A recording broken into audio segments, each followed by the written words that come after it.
Hey you! Welcome to Taboo Talks. Thank you so much for tuning in. My name is Isaiah and I'm living, studying and working in The Hague, and I'm your host for this podcast. Here we discuss all the possible taboos we as students face every day but are just so stubborn to talk about. Let's cut the bullshit and put all cards on the table. This is Taboo Talks. In today's episode, we talk about the pressures in student life. As the first episode of this series, I wanted to discuss the difficulties of being a student in 2019. Social pressure, school, working, and wanting to achieve so much, but wanting to have it done, let's say about yesterday.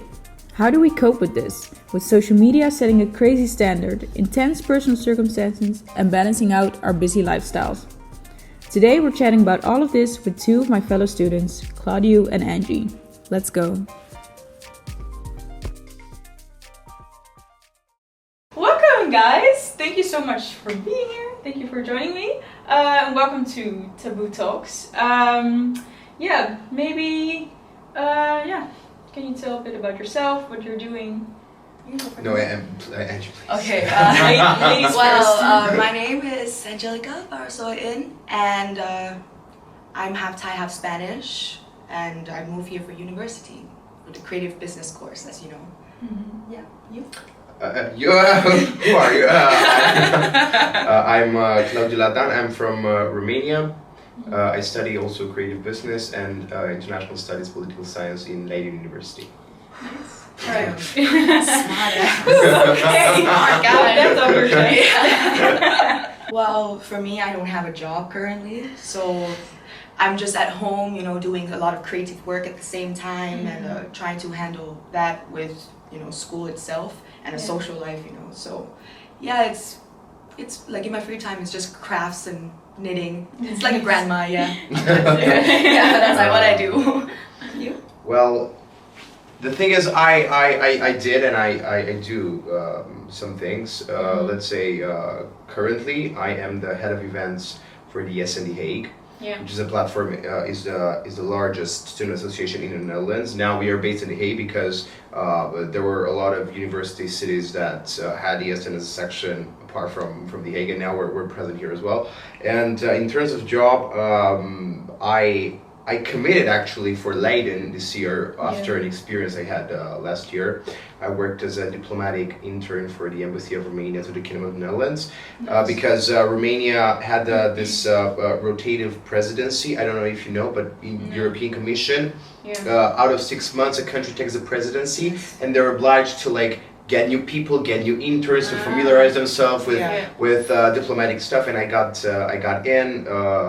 And that was it for 6 months. It was very nice. Wow. Yeah, it was a very nice experience, and then I found out that apart from the creative business world, that I thought, so that's what I think is very interesting about the student life, because I would never ever imagine myself doing that. Yeah, being a diplomat. Yeah. Diplomatic stuff, politics. Now I'm studying politics, Yeah. international studies. I would have focused externally and exclusively on creative business, journalism, media, stuff like this, and I discovered, maybe I like that as well, and I actually do enjoy that as well. Yeah. So it's very interesting how life can show you multiple paths. Yeah, so actually, to set it straight, you started when you moved here to the Netherlands last year. You started doing creative business. Yeah, so I came to study creative business because in Romania the decision was because in Romania for I think 2 years I hosted a TV show. I got a casting, and I had my own TV show for 2 years. I loved it, and I thought, okay, I'm gonna do this for my life, but I need to perfection at this. Maybe I'm gonna go behind the scenes for the production phase. And I went to the creative business. I started the course, and I heard through I don't know, like a acquaintance or something like this, that every embassy is doing this intern stuff and the diplomatic stuff, and I actually I applied for it, and from November and December I got the introduction phase where they were explaining to me, because there are a lot of the way you should talk, the way you should dress, the way you should address the people. It's completely different than from what I did before. And from January onwards to June, I actually had the actual internship. Wow. Yeah. So then I discovered, because that was actually the moment I was in a conversation with a lot of those smart people. Connection. Networking always good networking. And I was at a round table and we were having day, and I was of course listening. And one of them, we were I think at the International Criminal Court, and one of them we were discussing about the policies, Romania, blah blah, and one of them asked me, "Oh, so what is your opinion about the Eurocentric type of economy that we're developing?" And I'm like, what? Eurocentric, it sounds What was your answer? Yeah. Of course, I was like, yes, it's a good policy, and we are going towards better way. No, and I discovered that you in this business you cannot trick it. Yeah. No. You cannot trick.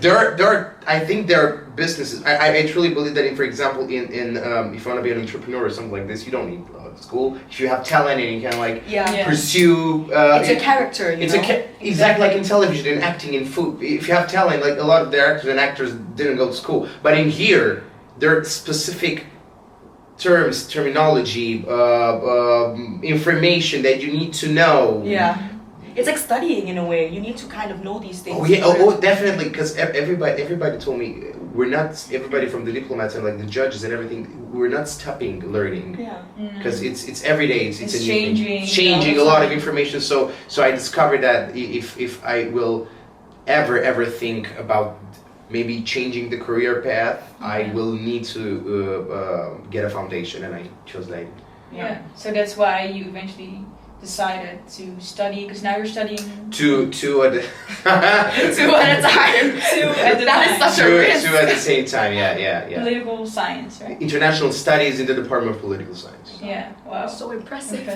No, sorry. Yeah. But it's actually good, because in this way I was I don't want to say it was like a fast bomb for me, but I genuinely realized how important. I mean, doing that, I also realized how important the creative world is for me. Mm-hmm. Because I had a conversation. I don't know about you, and I don't know about you, but I'm very fucked up here. You told me. You told me. I can swear again. I was like, oh shit. Oh shit. No. It's 2019, almost 2020. Yeah, you can swear. I was like, I get bored very easily. Oh, I get you 100%. I get bored very easily, and I get bored like very easily of women, of everything, of a job, of like and the thing is, I had this dream one night saying that, for example, I'm gonna be, I don't know, a producer, for example, and at 30, I might not like it. Yeah. What do I do? Because I need because every time you see this, every time I'm like trying to fix like new boundaries and stuff like this. I thought, oh, let's do this. And so far it's very hard, but I'm trying to manage. Yeah. Time management. Time management, guys. Time management. Ooh, cool. You hear it a lot, but you can't do it like everyone. But okay, let's go back to the creative business part. It's actually all three of us are creative business students. Yeah. Can you tell me what you've been up to the last months with your project, your clients? Well, it's just we're doing like promos and stuff for the clients, and it's just a lot of group meeting, a lot of effort put into it. But yeah, I'm not really sure what else. Yeah. How do you is it something you would like to do as well? Because I know we're working on very specific assignments right now. Is it something that this is specific assignment? Is that something for you? To be honest, I just want to get a degree here. Like I don't really I don't really see myself in this path where I'm gonna be a producer or something. Mm-hmm. I just feel like I'm a creative person. This degree is for me. I just want to pass it and get a job in my home country. You know, that's just my goal. Go back. I'm gonna go back and look after my mom in Thailand. Like it's just my goal, you know. Yeah. And I'm moving my sister here next year, in 2 years. So she's gonna be studying here, and I'm gonna be in Thailand looking after my mom. So that's like my goal in a way. It's not really a job goal. It's more like where I see myself in 3 years. You know. Yeah. All right. And how?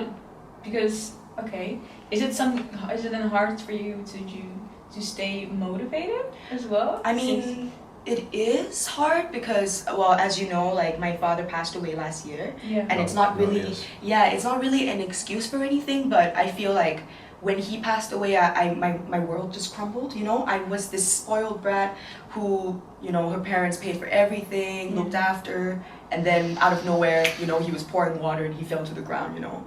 So that was like a change to my life. Like I was 18, I wasn't sure what I was doing with my life. I have a mom to look at, I have a sister, you know, I have a whole family. So I was tackling this school, you know, this uni, and I was tackling the lawyers in Spain. So I was, you know, stuck in between like this mess, you know, and I just couldn't get out of it. And yeah, it was just a really hard time for me. And so when I came back, I told myself I have to get my shit together. I can't get a job because I have to fly to Spain or Thailand whenever, you know. If my mom needs me, I have to go. If I have to go look at some companies, my dad's, you know, Armenia, India, like all these places, I need to be on foot, ready to go, because I can't just be home and like sad and cry, you know. I have to be strong for my family. So like that was like a point in my life where I grew up so much, you know. I started, you know, checking how much money I have, how much money I will make, because I'm making a lot of investments, you know, like in Armenia, there's like this bank, for example, like I made investments to it. In a year, I'll see profit, you know what I mean? So that's like the type of life I'm living right now, and it's stressful, but it's fine. So in some way, you're actually taking over what your dad left behind. Well, like in a way, he didn't leave it for me. It was more like he died without no will, you know. So I was 3 months in Spain while uni was in progress. I was, you know, trying to find money, trying to find stuff for my mom and sister. And and her visa literally was expired the day he died. So I had to take her out of the country, you know. It was such a mess, and I was 18. I didn't know shit, you know. So now I feel like in a year I've grown up a lot. I'm able to come to school smiling and like feeling like I have my life together, you know. I have a boyfriend who supports me. And good life. I'm happy. That's so good to hear. That's a lesson, actually. When you say to have a bad day or a bad time, try to think that. Exactly. Try to be positive. Positive, you know? Because I'm like, even though he's not here and I can't, you know, spend money the way I used to, I'm thinking, okay, what can I make, you know, make an impact? How can I make an impact with this money that I have left? Because it could finish in a year, for example. Correct. So I'm taking money, I'm moving money around in order to make more money so that my sister could come to university, you know? Because he didn't leave. She's coming here? Well, not to this school, I hope, because she's doing biochemistry. Oh, okay. So she's a smart lady. I'm more creative, you know, so I love this course, but for her it's something else. Okay. Yeah. How do you feel that, because during that time, of course, it was very like intense, and of course it like happened out of a sudden. You're still studying. Yeah. How did you manage to fix everything? Let's say that while flying back and forth, Thailand, Spain, I don't know, wherever you were. I'm always like everywhere. Like how I tackle that, it's really complicated, because when I came back, I had issues with a lot of people, because, you know, they were in my group, and, you know, group problems, that is something so normal nowadays. But it got to a point where like the headmaster wanted me out, you know, because there was an issue. But I told him about the problems I've been through. I was really honest about what was going on to the headmaster, so that he understood that, okay, I'm in this situation, how could I help you? Because if I was quiet, you know, I could have been out of the school already, back to my country. So I was like speaking out, I was like really honest about my situation. And he said, okay, you know what, you're very eager, you love to work, so okay, you can come to the next year, you know, just work on yourself. And now I'm seeing improvements. I've put a lot of energy into my work, I've got a good grade, you know. I'm managing life really well, so I feel like I'm not going downhill like last time, you know, like, You're really like growing out of I feel like I am. Because I used to be so depressed out of everything, you know, like the little things, like, oh, this doesn't work out, or I said something bad to someone, you know, like these things, they come to my head because I'm very caring. So like, it was really bad, that phrase, but now it's like I don't want people to step all over me. I know if someone's lying, you know, like I don't tend to trust people on first instinct, because when I was younger and spoiled, you know, I would be like, oh, I can trust this person, you know, like it's fine. And then something does happen, especially if you're in business with them, or anything, you know, you don't mix personal with business. Like that's just 100% true. Yeah. Impressive. No, it's touching. This is reality. Yeah. That's a problem. Yeah. Because we expect like all this beautiful American dream life Exactly, and yeah. everything, but like life is life. Yeah. And like imagine You like never know. I went to Thailand to enroll my sister because she was living in Spain with my father to look after him. And when she moved to Thailand and stuff, myself and my boyfriend had to enroll her to in like a school, you know. Yeah. And when we did that, they literally called us parents, like because my mom couldn't speak English, so she wasn't able to communicate with the person at school, you know. And I was just like, I was there acting like a parent for once, you know, Correct. in my life, and I just felt so mature. I was paying for her school. I was, you know, checking the newsletter for the school. Like I'm always, you know, calling them on Skype for the teachers conference, you know, like these kind of stuff, like parents conference. And yeah, I just feel like I'm managing that. Like at first, I didn't believe I could do this. You're gonna be a good mother. Thank you. Well, learning at 19, you know, so. Yeah, and I think that's also like the topic we want to talk about. It's like, firstly, I wanted to talk about like the effects of all the pressure that our age, or let's say millennials or Generation Z, anything, if you're now between 16 and 25, I think you would feel this pressure of you need to work, you need to study, you need to accomplish things, you need to be a good friend, you need to be a good sister, a good brother, a good family member. You need to have this thing all together.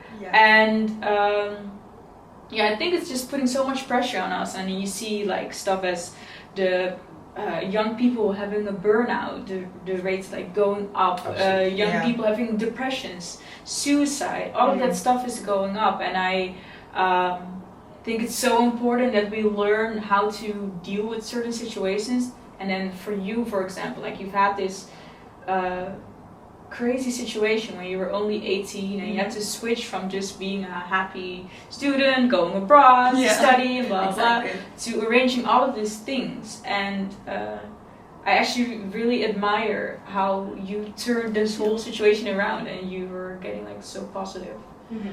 Just connected to what you said, because I thought it was really, really interesting. I think, because I felt that, I truly, truly believe that a lot of outside external pressures put on us, because actually in our world you cannot go wrong.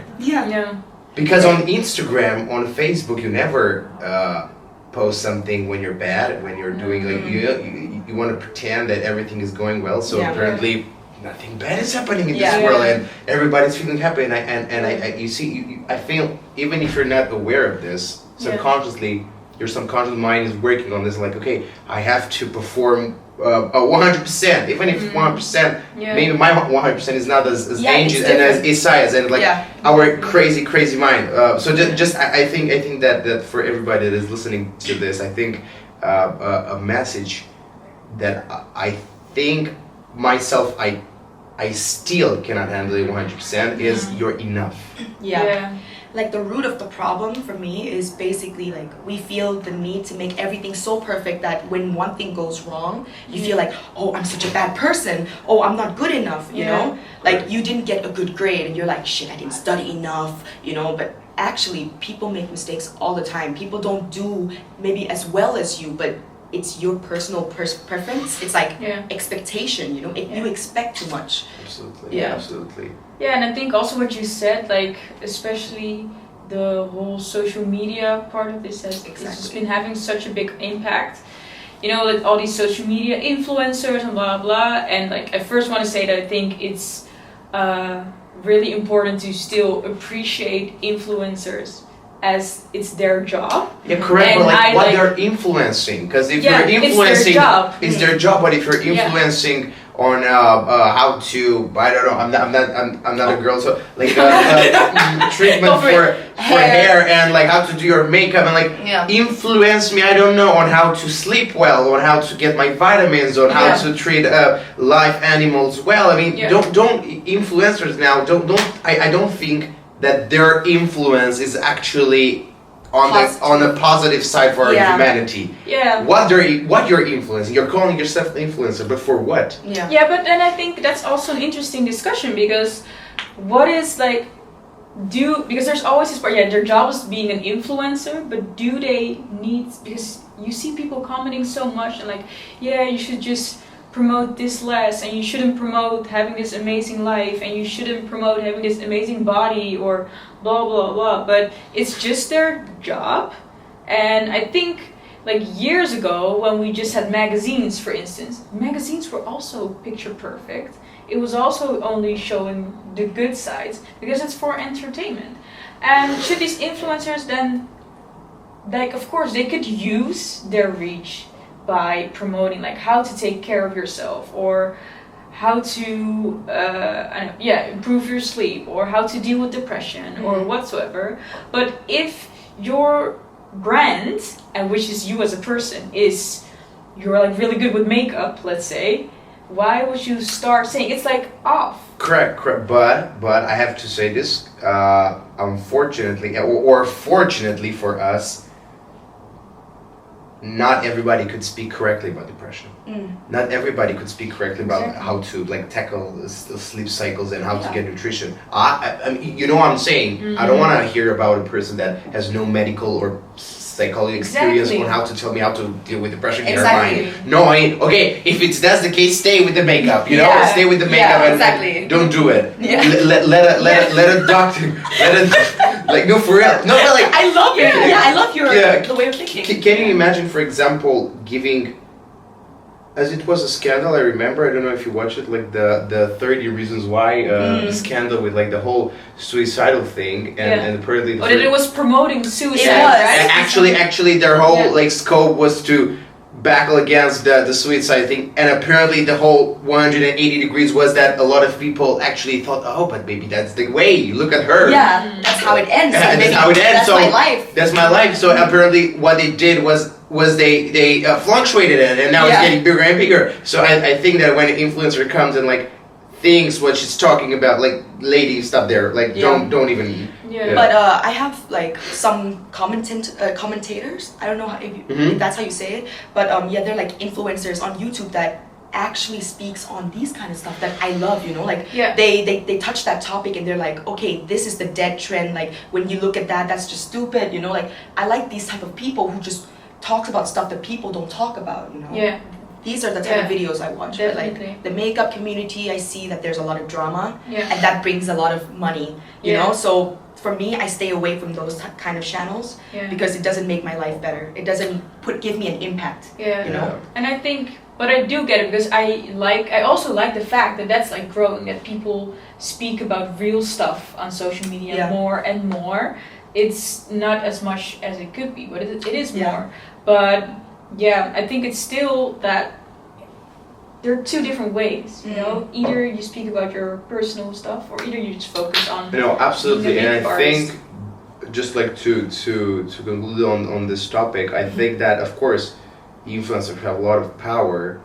Could, for example, instance, give their personal output on what happened to them, and then give a recommendation, go to a specialist, go to a doctor, go to a person who studied, who have experience like on a this. PhD, you know? Like no, but like okay, I'm telling you what I've been through. Maybe you can connect to my story, but the thing is, as you can discover when you're looking, for example, even if it's like a fever, like on the internet, there are like 100 possibilities of like you can get that, you die, everywhere you die. You're not looking in a way subjective to it. You're looking, you have to go, I think, to the people that really can understand you. And of course I urge, for example, as connecting to what you said about the pressure that is put on students and everything.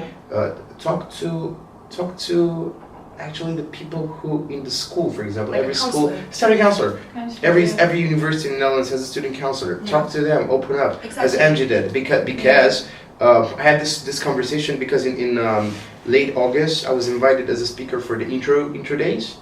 And I for 1 hour I discussed with a lot of students about this, and one of the most important topic was don't wait until the last moment. Yes. Because it might be too late. Because Yeah. even, for example, if you can have, for example, it can be those special circumstances that can let you pass and stuff like this. But they have to know You have to know. when it happened, not Yeah. 2 years later that Exactly. it happened. So that's the urge. When something happens and it can happen and there's no problem, go at that specific time to a person who can help with that. Don't wait too long because maybe it's going to be useless, unfortunately. Yeah. Yeah, so because I think especially when you go to something personal, because also about this whole social pressure thing, because I think also when we, not only social media, but sometimes also like towards our friends and towards our family, like I always feel the pressure, like those family birthdays or whatever, you go back to your family and then there's your aunt or your uncle saying, so how's school going? And like you actually don't really feel like saying, oh well, it's actually not that good. You just like, yeah, it's good, and how are your grades, blah blah. But also maybe with friends you don't see every now and then, you want to show like, yeah, I'm doing this and doing that and doing that. How do you feel like that kind of social pressure is affecting our age right now? I mean, personally, I feel like some people don't actually want to say what's going on because maybe they feel like the other person doesn't really want to know, you know what I mean? Like how you doing, that could just be a saying, like just to walk past, but maybe you take it as, oh, let's have a conversation. So sometimes that's why there's a lack of communication within our community. And I think that's like the problem, I think. I think people become fear of conversation. I have this thing when I'm going to a friend or a acquaintance and I'm asking, like, how are you? And they say, okay, fine, you. No, but for real, how are you?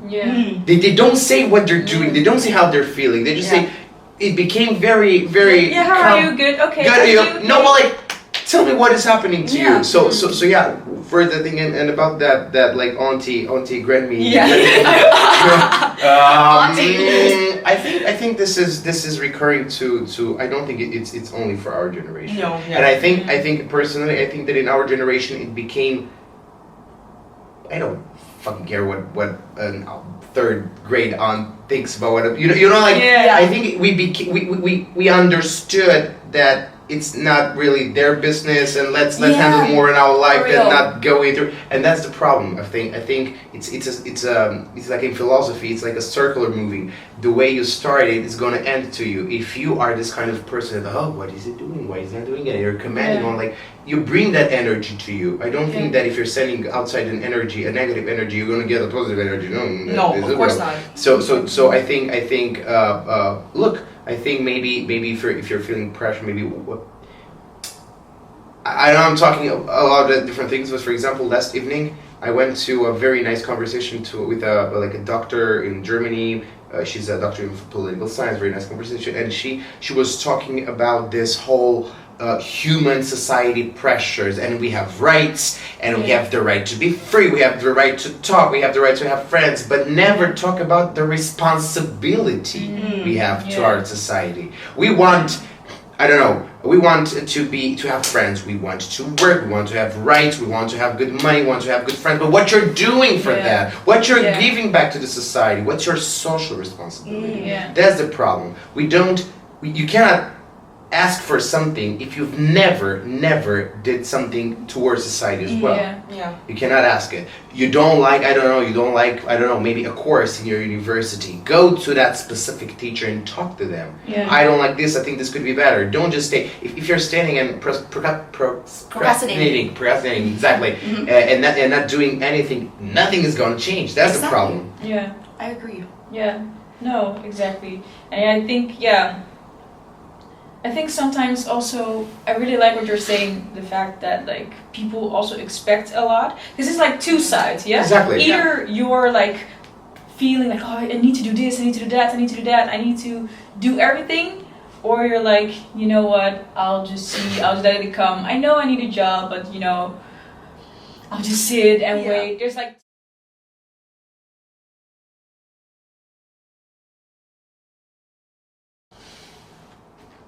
No, I'm scared. All right. Okay. Wait. You see, my life. You see, burnout. Well, okay, sorry. Yeah, okay, sorry. Okay. You were making a point though. Yeah, what I can't You said remember what I was saying. still something. You were saying something. I don't know. Okay, what do you move on. Trying to find a balance between all the things we really want to do and what do we actually need to do, and what can you still take on yourself. And I think when you find out and also take those moments to reflect on yourself, you can actually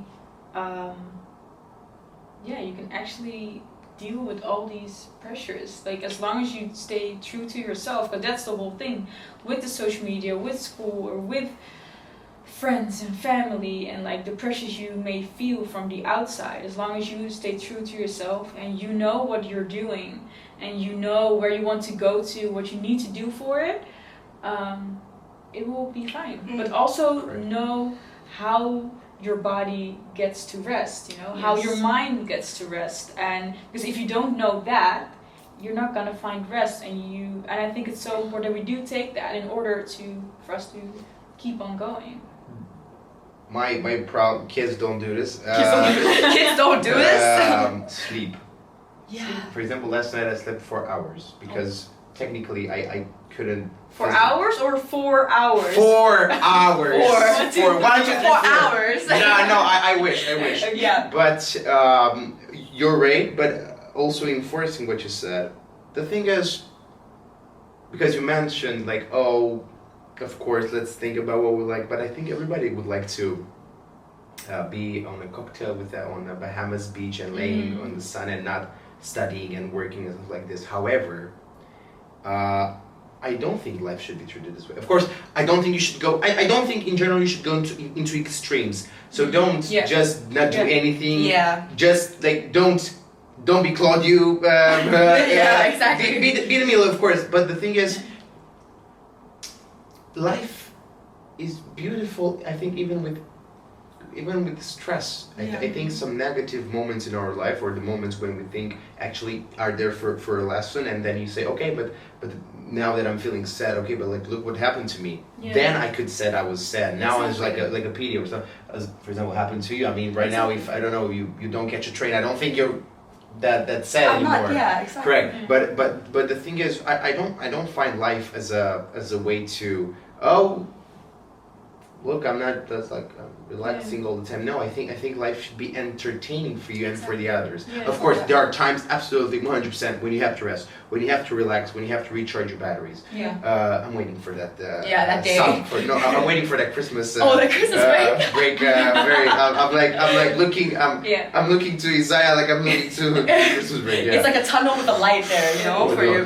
No, but I think, of course, because like holidays are amazing. It's nice as experience. Also sometimes just tiring. Sometimes when you get home from holiday, you're like, I actually need another holiday. Actually, this is real.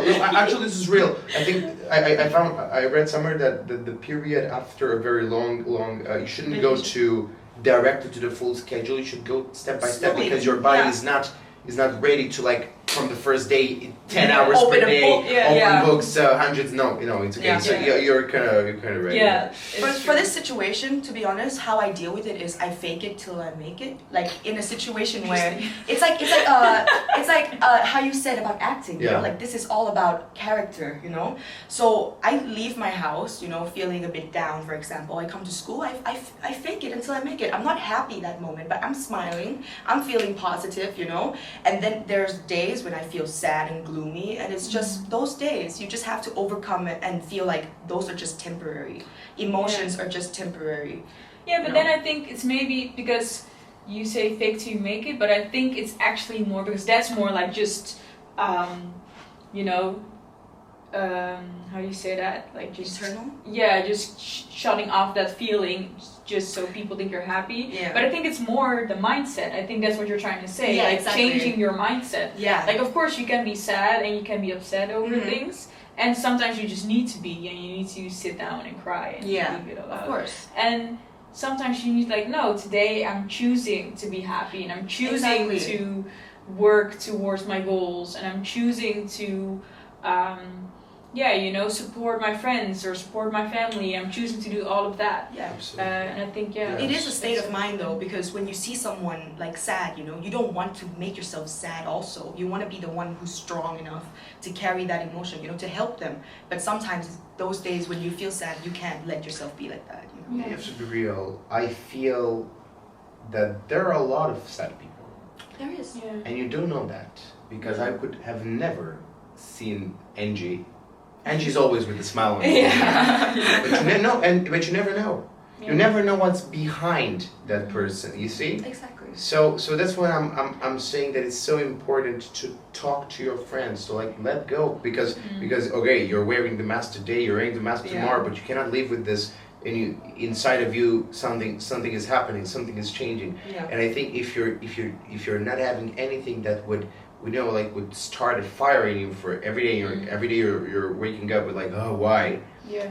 I think it's something wrong. Not a lot of people talk, and this is why, for example, Taboo Talks. Not a lot of people talk about their times when they're feeling their feelings. And for example, that's not a good thing. So what I'm about to say, it's not a recommendation. In Romania, for example, we treat this very traditionally. For example, my grandma said that this depression doesn't exist, or anxiety. No, it's like 2 palms, water on your face, and you go in the world. Yeah, but even back then, a lot of people killed themselves. A lot of people were sad. A lot of people were depressed, and they said no, they're going through a hard. No, that was depression. So you understand what I'm saying? Yeah. They couldn't name it.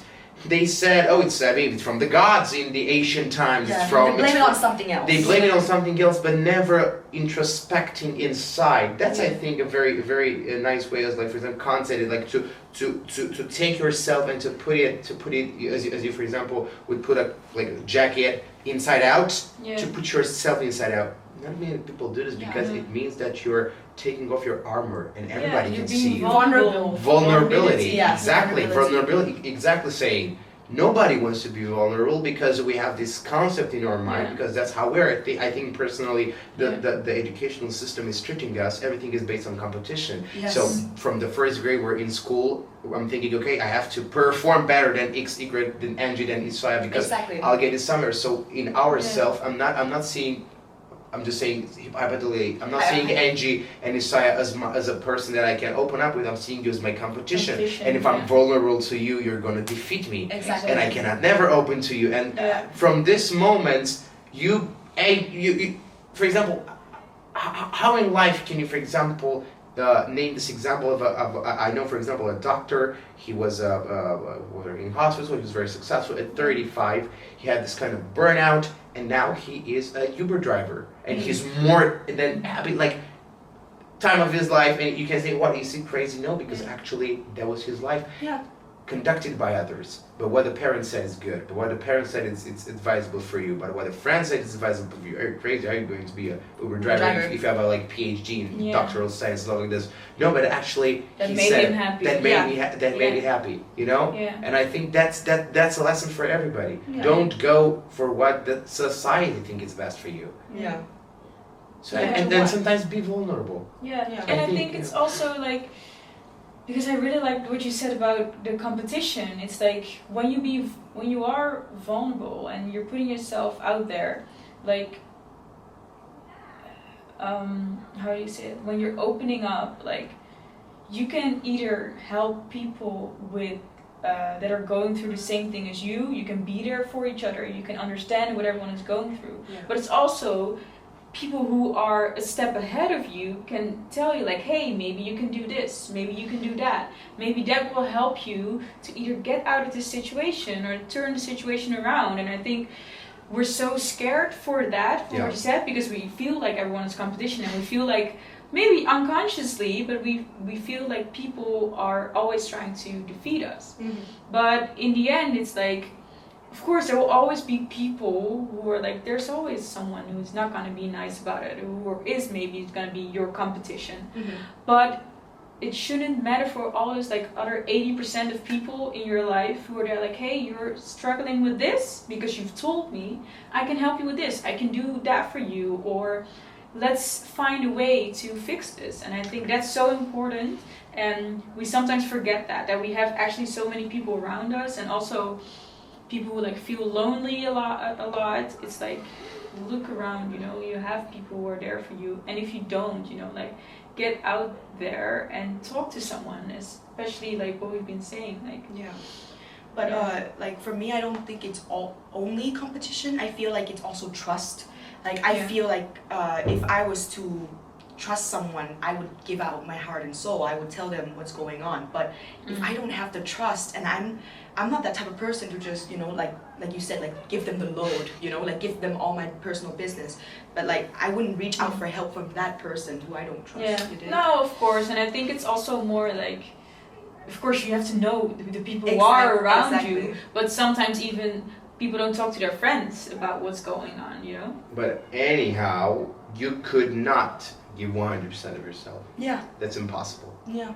That's 100% impossible. There always be thoughts, unconscious thoughts, ideas that you only keep to yourself. No, but it's not something that it's something unconscious that you do. There are ideas, thoughts, and methods of yourself that you cannot share with everybody. Yeah, but if you would only give 20 or maybe even 10% more of yourself, show 20% more of yourself to the people around you. It's more humane. What effect would that have?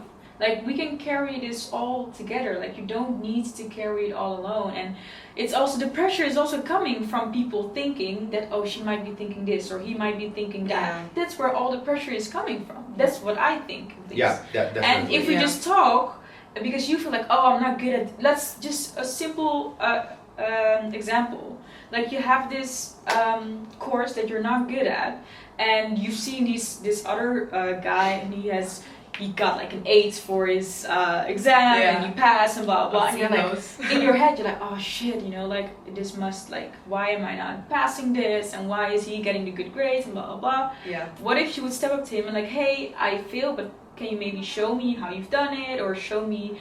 Like, first of all, it would be good for his ego, but for real, second of all, the chance that he will say yes is like so much higher than you just sit miserable in your room. Said it something very correctly. I think we can even connect this. I love this subject. You see, I mean, this is not gonna get like, this is gonna pass like 45 minutes before. No, yeah, but you said it correct, and you touched a subject on this inner perception of ourselves that nobody will ever want to deal with us. As you said, I'm sure 100% that, for example, a colleague of yours is going to help you, as if I have, for example, friends, guys like my group of friends who are like, oh, I saw this girl and I'm like, so but I can't ask her. Why? Why not? like for real, why not? No, because like, you know, she definitely is gonna say no. But actually, for example, when I was dating this beautiful girl, okay, like, and I tried my I'm like, yeah, no, let's see what's gonna happen.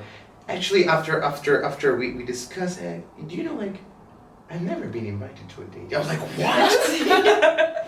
I'm like, wow, and I got because apparently, like, everybody, you know, like, sees me as like a pretty girl, and everybody think that I have like this huge list of like, but nobody's trying. Yeah. Nobody's trying. Nowadays, no. So you know what I'm saying? Even when I hear people that, for example, oh, I want to be and I'm not joking. I want to work in Hollywood. That's my goal. Yeah. That we're gonna work in Hollywood. It's never gonna happen. But you know that I read that for example they calculated that only like 15 or 20% of the people actually do something in that. So you're actually not battling with that many people. It's not like 1 in a million. It's like 1 more in 5,000, let's say, but it's considerably more. And I was giving this example, as I said, like, people actually see they don't try. I cannot get the job. Like, I'm not. But like, apply. Do something. Exactly. Make the first step. Make the first step. If you're gonna see that, you're gonna die alone. Yeah, exactly. You're gonna die virgin. If you're not doing something. Yeah, for real. It's true. Yes. Yeah. And also, like, I remember when I was graduating from high school, and all my not teachers, but like people around me would be like, oh, you want to go to Juilliard, all these things. What makes you think you would stand out? You know, you're competing with millions. What makes you think you stand out? That was the small thing in my head that stuck with me, was like, yeah, what makes my work more outstanding than other people? Other people can sing better or can perform better. What makes me different? Yeah. You know? Correct. And that's the thing. Correct. And like you, maybe there were 1,000 more people Exactly. who thought exactly the same, and one who maybe was lowering the quality. Yeah. Like, let's try. And it worked. It worked. And he went in. You know? I think that's the beauty of not you see that, of course. I'm not making any judgment, but like in the old philosophy, they always say the ones who know the least are going to be the more succeeded. Because they will act on their They instinct. will act on their instinct. Unfortunately, I say this: the more you know, the more you're forcing your mind to dictate on everything you do, because you're filtering everything. I'm going down, well, like it's gonna be there. I know. Unfortunately, to say this, I know from my Leiden specialists right now, specialists in security studies, that, for example, don't take a specific plane because they know from how many studies that this plane is dangerous, the area, the stuff like this.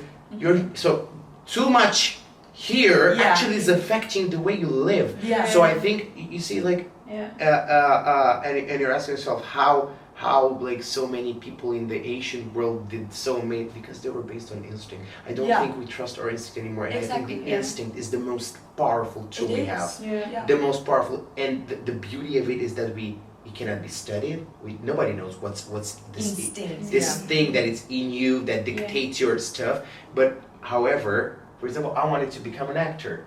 I wanted to go to the drama school. My heart, my instinct, let's say, said I want to go there in Romania and become an actor. But my mind said no. But the possibilities are this. The jobs are this. How many castings are? How many? I don't know anyone in the business in Romania. What I'm going to do, and I chose to come in Netherlands. But you know, and of course I'm young, so I can still. But for example, imagine that a 75-year-old person or a 100-year-old person who's like, I don't know, on the verge of like going to a new adventure. I don't believe that dying is a.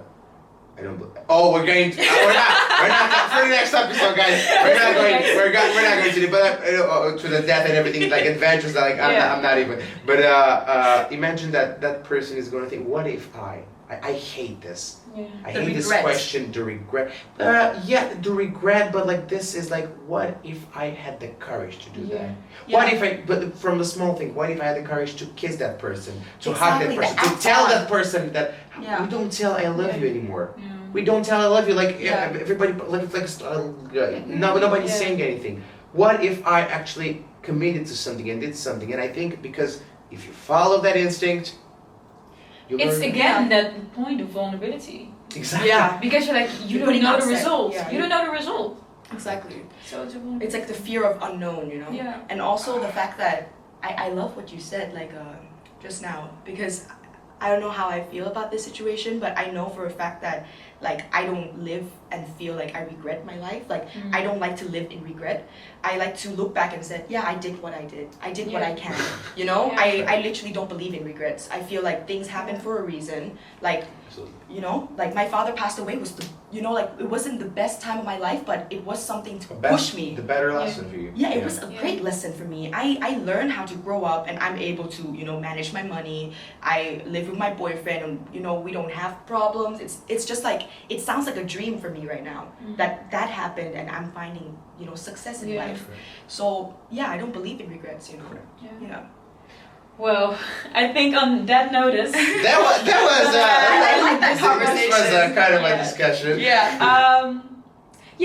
I think we wanted to talk about this whole pressure thing on us, but I think I actually really loved where this conversation was going, and I think we've touched a lot of important subjects.